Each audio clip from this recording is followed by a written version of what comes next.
Welcome back to Game Talk from the Bench. I'm your host, Drew Barretto. And today I'm here with my co-host, my uncle Andrew Barretto. Today we got, a good amount to talk about. In the NFL, we have extensions, a couple of retirements, and a controversial receiver staying in the news somehow.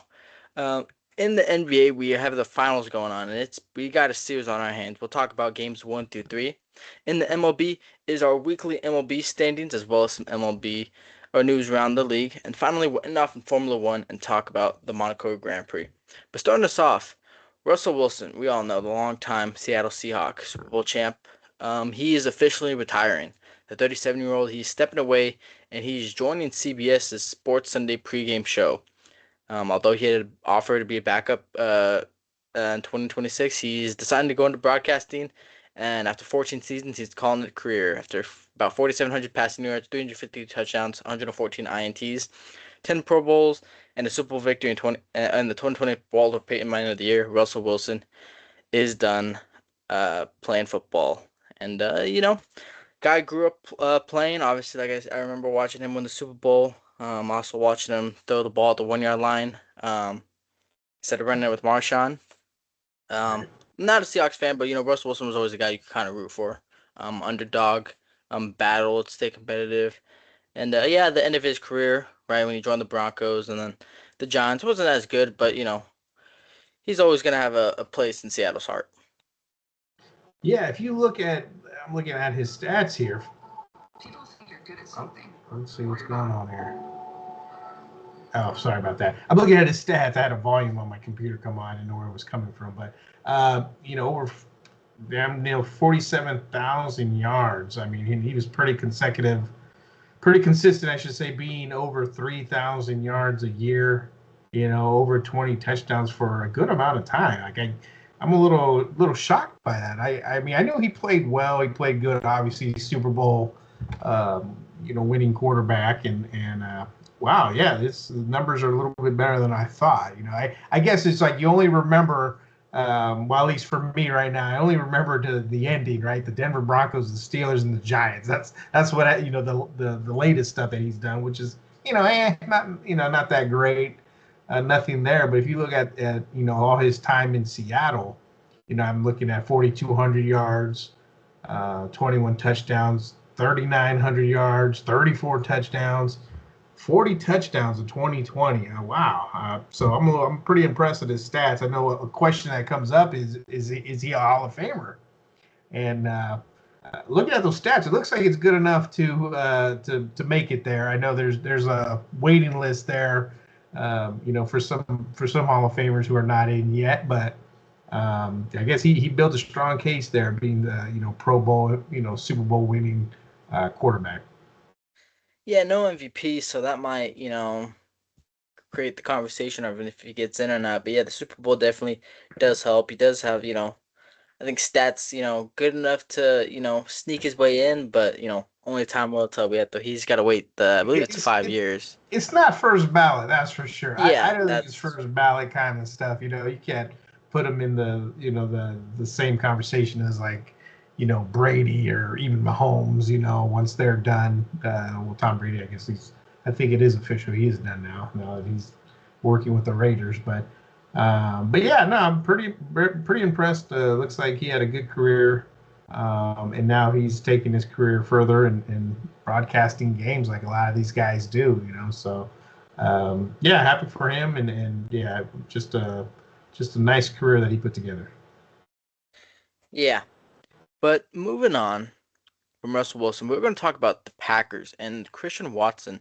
They are extending Christian Watson to a 4-year, $110.5 million extension, which includes a $31 million signing bonus. And my instant reaction when I saw that is, why? For a guy who's had a lingering hamstring issue that he misses multiple games a year, coming off an ACL injury in 2024, a guy who can't stay on the field, and yeah, I believe his rookie year, I think he had like a bad drop from Aaron Rodgers, I want to say. But then after that, he started to be explosive. But for a guy that just his production isn't nothing crazy, and like I said, they say the best ability is availability, and he hasn't shown that. For him to get over 100 million is unbelievable. And for a team like the Packers, whose window to win is kind of right now, I think they could have had money, uh, well, better money spent elsewhere than Christian Watson. Yeah, I like what you said about statistically, it's just nothing that mind boggles you, right? I mean, last year, like you mentioned, his availability. He's been injured quite often. 611 yards, 6 touchdowns. I mean, nothing to get too giddy about, And it's like, currently I'm looking at the depth chart for the receiver. He's number one there. So I mean, maybe they're just trying to let him know that, hey, here's some money. We're going to give you over 100 mil, and you're our guy. You're our number one. You're Jordan Love's right hand man, and let's go. We need you in there. But yeah, it just seems like wide receivers. We talk about this almost weekly. Just they're getting this 100 million like it's just nothing nowadays. They're just giving it to almost seems like any receiver who's up for a contract or ready for an extension. So a lot of money there. I agree. They could have done. There's probably a bunch of different areas that they could have attacked, but looks like they wanted to just tie up Jordan Love's right hand man as of now. Yeah, but I think they could have spent the money at Romeo Doubs. I think Romeo Doubs was a really underrated receiver for Green Bay. Obviously, they extended Jaden Reed. They have Marcus Golden on a second year of his rookie deal, and obviously Tucker Kraft, when healthy, is probably a top five tight end in baseball, I believe. So I don't know. Like I said, I think they could have had more money well spent, but you know, teams are gonna try to keep their homegrown talent where they are. But Yeah, that's the moving business. on to another team in the NFC North is not the Packers, the Bears. Caleb Williams, he is the cover of Madden 27, and we all know what happens when you're on the cover of Madden 27. You're cursed. You are cursed. Is that still going on though? I mean, I I haven't been believe catching so. I up. believe there's probably a graphic. I could probably find it and put it Yeah. up, and you'll see what happens to every player every year that they're on the cover. But Caleb Williams, he's the cover of Madden 27. Obviously, they had the great year Yeah. in this past season. They made it to the playoffs, lost to the Rams in the second round, had an unbelievable comeback win in the wild card against Green Bay. However, though, like I said, he's on the cover. Something, maybe a down year, who knows? But maybe he'll break the curse. Um, They don't want to hear that in Chicago, though, right? They're trying to build off of that. Ben Johnson's first year last year was very successful, and they were looking good. I mean, they just played some really good football down the stretch of the year, and yeah, so they're hoping this curse is not real, and superstitions and all that stuff. But now I'm looking forward to seeing the Bears. Just get better and just be a problem. You always talk about sophomore slumps, right? Like especially for the Ben Johnson, but I think they're just going to get better. They prove that, hey, year one, this is what we're capable of, and I don't really know their additions and subtractions of the year, but I just think under a new coach like that, this is his life, so he's gonna he's gonna want to improve definitely. yeah, so we'll see if Williams can build off last year. We'll see if Chicago goes back to the playoffs. But yeah, we'll see if Caleb Williams breaks the curse. I probably won't be buying Madden because it's usually the same game every year, which sucks. But yeah, going to the AFC, we're going to talk about Denzel Ward. Obviously, we talked about Myles Garrett getting traded. Denzel Ward, who's also a star defensive player on that Browns team, he says he wants to stay put after the Myles Garrett trade. He says he loves playing it for the Cleveland Browns, and all I got to say is props to him. You know, obviously loyalty is a huge thing to some players, and that obviously seems to be the case with Denzel Ward. Obviously, Garrett did have his loyalty there, but sometimes you want to win. And for Denzel Ward, like I said, props to him. He wants to stay with his team. They've done a lot for him, but just it sucks. You can never say never. Right? He can still get traded, but man, for a talented corner like he is, you would love to see him on a winning team. But just wanted to throw that out there. But the next guy we're going to talk about, or the next team, it's in the AFC. We're going to talk about the Texans. Will Anderson says Texans most definitely have title aspirations, and that's just rightfully so. I mean, for a team that had probably the best defense or between them and the Seahawks, one of them had the better defense. I want to say it was the Texans, but for a team that had the best defense in the league, and won their wild card round, could have won their divisional round. They fell short, right? CJ Stroud kind of just fell off a cliff, forgot how to play quarterback, but he's not. I said it last season. I said I knew the only. I said people. I said the NFC was going to win the Super Bowl no matter what, unless somehow the Texans made it there. Because I just thought their defense was so great that it could win them the Super Bowl. It almost proved right. Like I said, when they lost to the Patriots, their defense single-handedly almost won them the game. However, like I said, they still fell short. But yeah, he says they have Super Bowl caliber players all over the field, and defensively, that is true. Offensively, that is a question. I always said that the biggest question mark was how good would CJ Stroud play. We all know his rookie year was phenomenal, phenomenal. He had a bad sophomore slump, and last year was even worse. So heading to the final year of his rookie contract, I can't remember if they gave him his fifth year. The Texans, like I said, in the playoffs, they could most likely win the division again. They're looking to go to the Super Bowl, and I think if CJ Stroud could get back to his rookie form, they have a good shot of doing it.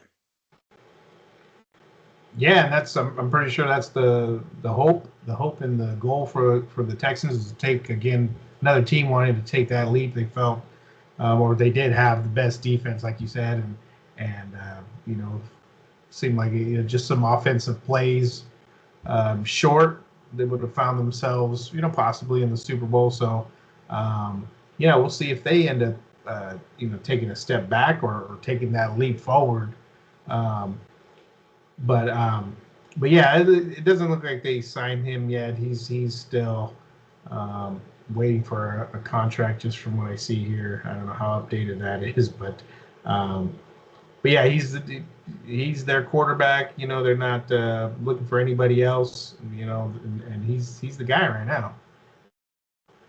Yeah, obviously, they're hoping he proves, to be their quarterback of the franchise quarterback, so they could extend him. Because obviously you don't want to have to draft another one or try to trade for a guy. But staying in the AFC, we're in the AFC West with the Chiefs. They are reunited with quarterback L'Jarius Sneed on a 1-year deal up to $5 million. Obviously, Sneed, drafted by the Chiefs, played really well, got himself a huge contract. Or they traded him to Tennessee, and then he got a huge contract there.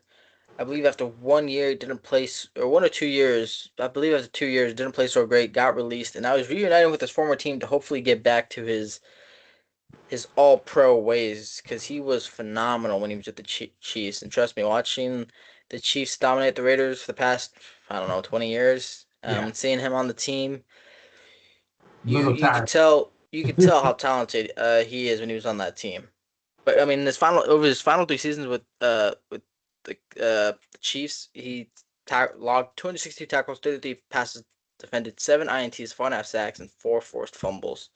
That's what I said. That's when he was able to attract a trade offer from the Titans in 2024, and now reunites with his former team. So that's trouble for the AFC West if he goes back to his form when he was when he was on the Chiefs.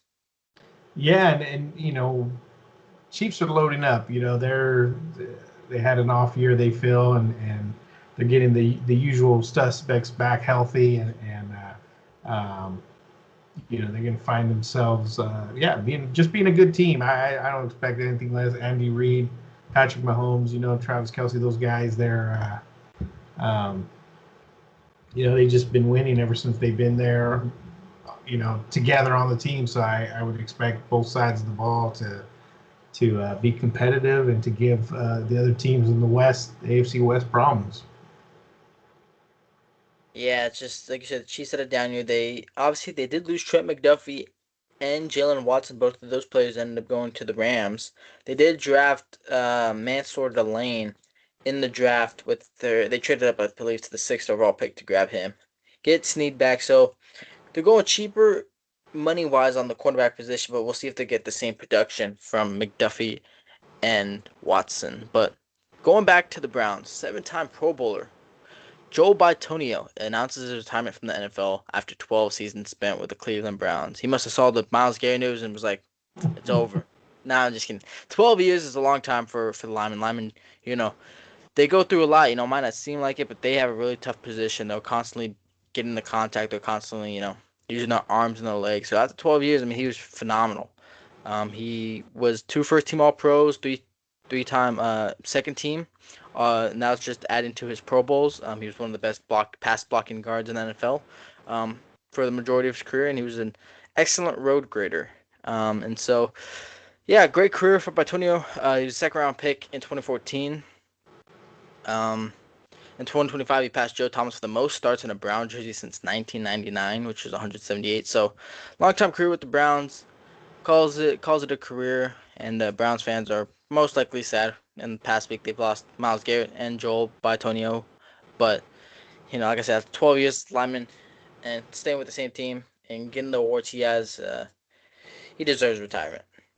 Yeah, he's calling it quits. That's a lot of news going on for the Browns, right? I mean, some want to stay, some retiring after long careers, saying that's it for me. And yeah, lately I just been seeing a lot of news on the Browns. They're still saying that's open competition for the QB1 position.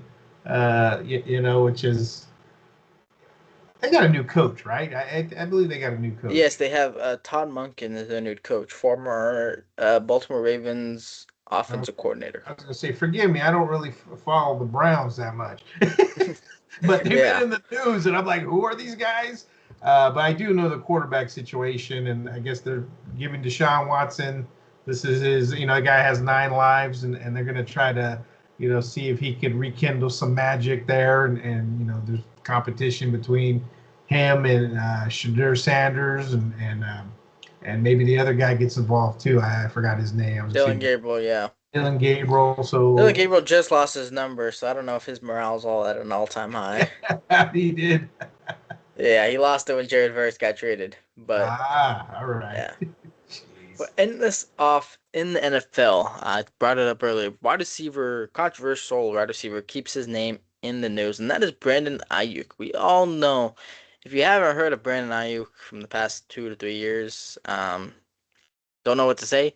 He has been the talk of the town every offseason for the Niners as a recent former Pro Bowl receiver, I want to say. I don't know.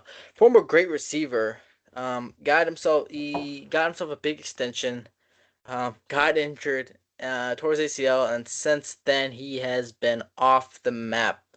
However, though, he's been making a lot of a resurgence. He got a 4-year, $120 million extension. Oof. Um, but Jeez. like I said, he just won't stop running his mouth. He insults the 49ers again, saying they mad cause they stupid for paying $50 million in 8 months. And so Niners trying to find a trade partner, but it's just not gonna happen. It's just they are never gonna trade him. They did Maybe void I the maybe Ayuk is right. Yeah, they're dumb for giving him that contract. I think we said that. Whenever he got that contract, we've talked about him a couple times. It's just like he's acting like he's top of the line receiver. I mean, obviously they gave him that money. Maybe that was a dumb move because I mean, look at how he's acting the last couple of years that we know of, and still to this day, bad mouthing the team that's paying him, big money. It's like we talk about those receivers who get $100 million like it's nothing, and he's one of them. And last year, he's going through all the suspensions and 7 games played, 374 yards. I mean, obviously, I think that they're just holding on to him.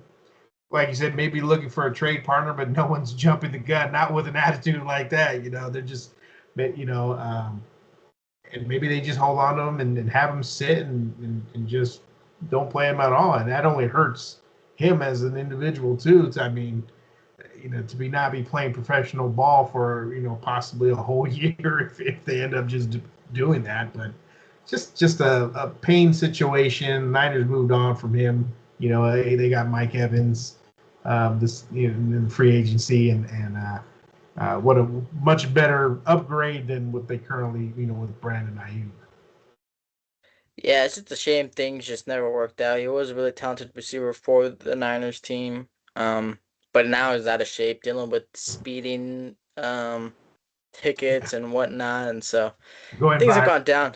Yeah, going viral for the wrong reasons. So things have gone um very wrong for Brandon Ayuk and the Niners. Yeah, it's But almost moving like on, we've seen this before, though, right? I mean, it wasn't this yeah, like a Debo Samuel's time thing. I know the Raiders had Antonio Brown do something similar, just badmouth, complain about helmets, and his, Antonio Brown's feet were all frostbitten at one point. Some of these receivers, it's just like, hey, you got your money, just it's time to go earn it. It's time to go play, but they just want to they choosing other things, I guess, and yeah, a little bit of pain to the team and everybody on it. yeah. So unfortunate position for the Niners, but obviously they didn't expect any of it to happen, but that's just very unfortunate. But moving on to the NBA Finals, we've had nothing but great games in this series. Yeah. Um, New York, game one in San Antonio, they found a way to win. In each and every game, they've been down 12 I want to say the end of the first quarter. Like even here, game one, down 27-19. Okay, that's only 8 points, but um, yeah, down in game one. I mean, the Spurs could easily, in my opinion, easily be up 8-0. Game one, De'Aaron Fox had a stinker of a game. Dylan Harper was great. Mitch Johnson chose Fox over Harper to close the game, and it just didn't work out for the Spurs. They ended up dropping game one by 10.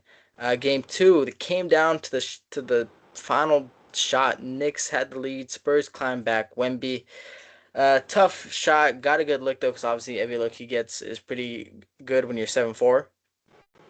But misses the game-winning shot. They lost 105-104 and dropped both home games. And so last night, Monday, the 8th, was game three, and it was a must-win game for San Antonio. And after going up 12 again, Knicks came back. They took a lead, and then Spurs climbed back. Victor Wembanyama had probably his best game of the series. He had 32 points. I got an initial reaction. 32 points, 8 rebounds, and a couple of assists. But yeah, Victor Wembanyama was great this game. De'Aaron Fox hit a clutch shot down the stretch. Dylan Harper, tough shooting night, but still was productive off the bench. Stephon Castle had his best game of the night. So when the Spurs really needed to win, they ended up getting it. They make the series 2-1. Game four is tomorrow. Well, when you see this episode, it is today. So Spurs looking to take back, I guess, home court advantage. And hopefully pull out a game four win to even the series 2-2 heading back to San Antonio. But yeah, it's been a great series. Really physical, um, back and forth. To me personally, obviously, Victor Wembanyama, if the Spurs go on to win, is going to be MVP for the Spurs. But for me on the Knicks side, Jalen Brunson, he's been doing his thing, but OG Anunoby has been the difference maker for the Knicks squad, and I think he deserves MVP if the Knicks go on to win. Yeah, you could argue that the other way around. You could argue that Spurs should be up, 2-1. They had that. Wemby had a late turnover, costly turnover, towards the end of that game too.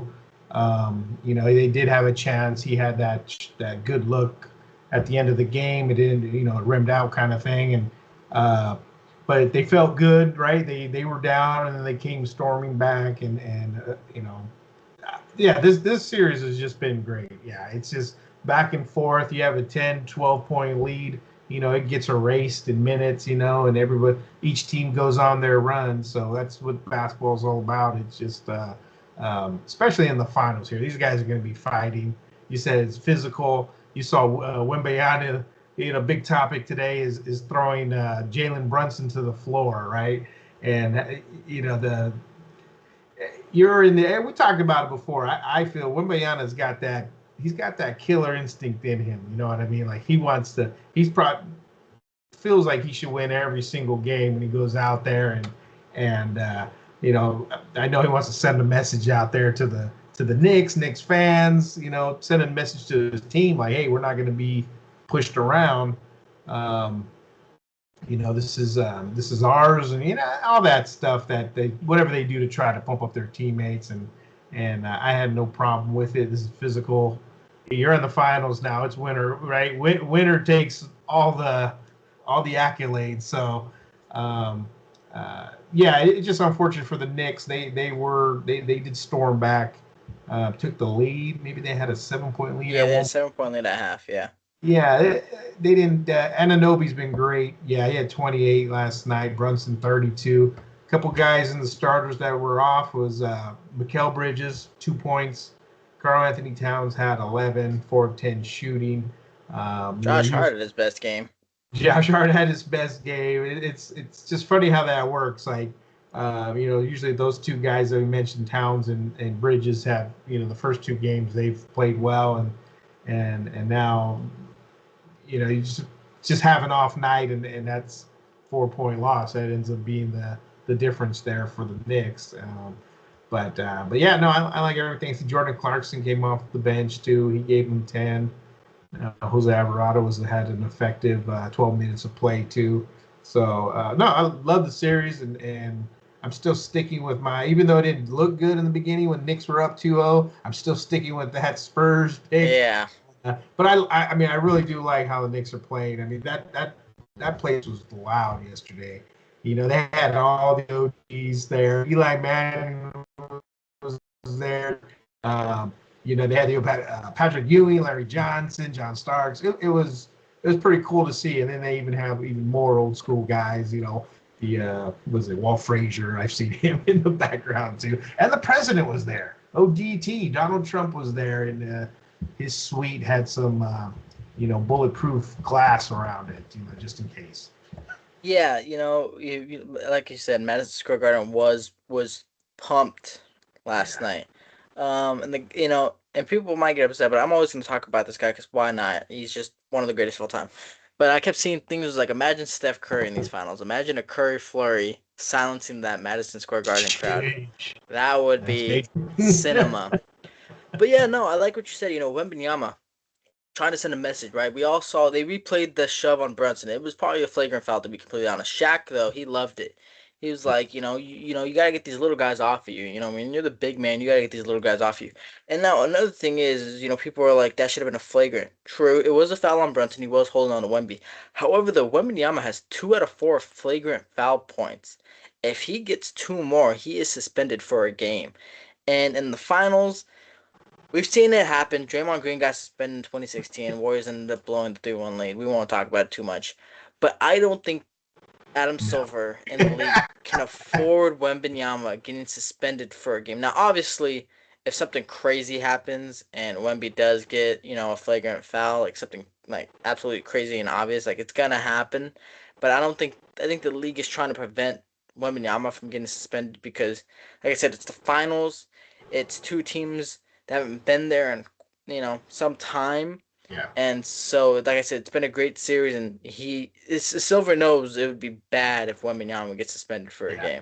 game. Nothing's happening. Yeah, I know. They're talking about reviewing that, seeing if they're gonna, call it a flagrant now after the fact. Not They're not suspending him. I just there's just no way. Only one guy gets suspended in the finals, and that's Draymond Green. There's yeah, and granted he already had what I think he had 4 at the time where in 2016 where he I think he kicked LeBron James in the private area or something like that to be suspended in Yeah. that finals game that turn that whole series around. And yeah, long story short, it ended up good for the Cavs. But yeah, I really don't think. But Wembanyama's he's their money. He's their meal ticket right now. People are buying tickets. New York Knicks are spending a lot of money. $1 million to sit courtside.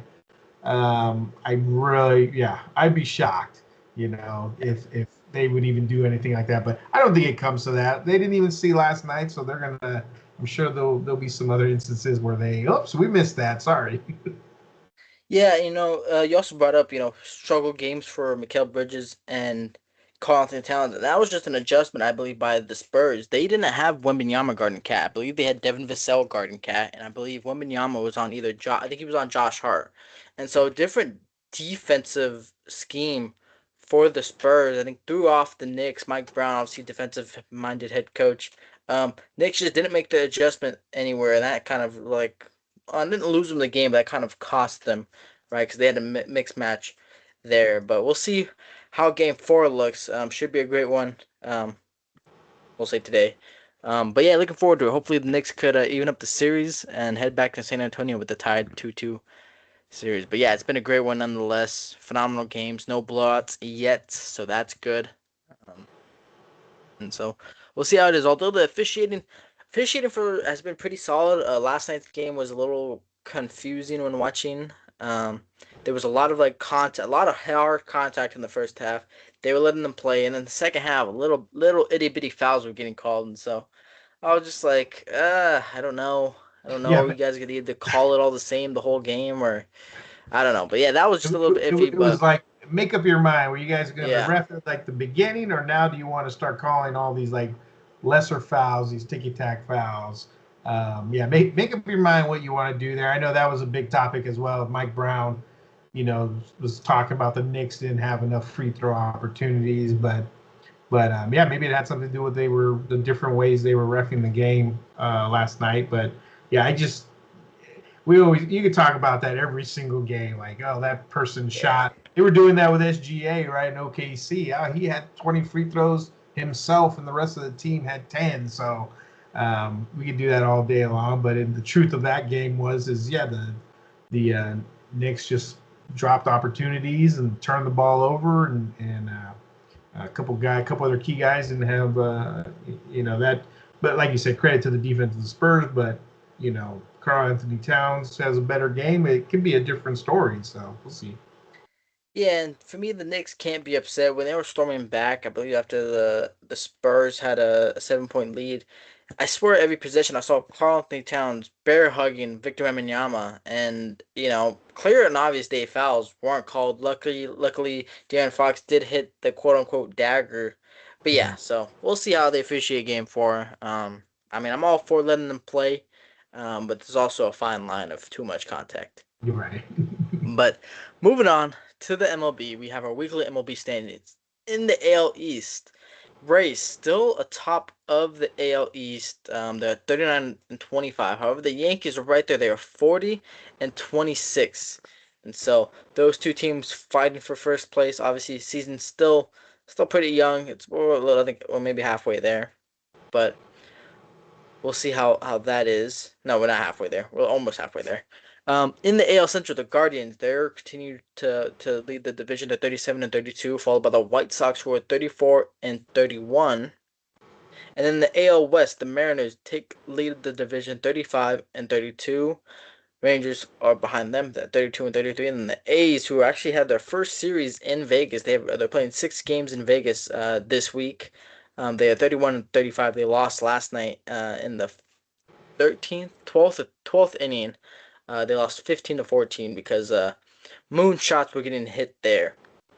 In the NL in the National League, Braves still best record in baseball, 45 and 21, followed by the Phillies who are now above 500. They are 36 and 31. They have been on an absolute tear. They did get help by sweeping the Padres twice in the last probably a week, but yeah.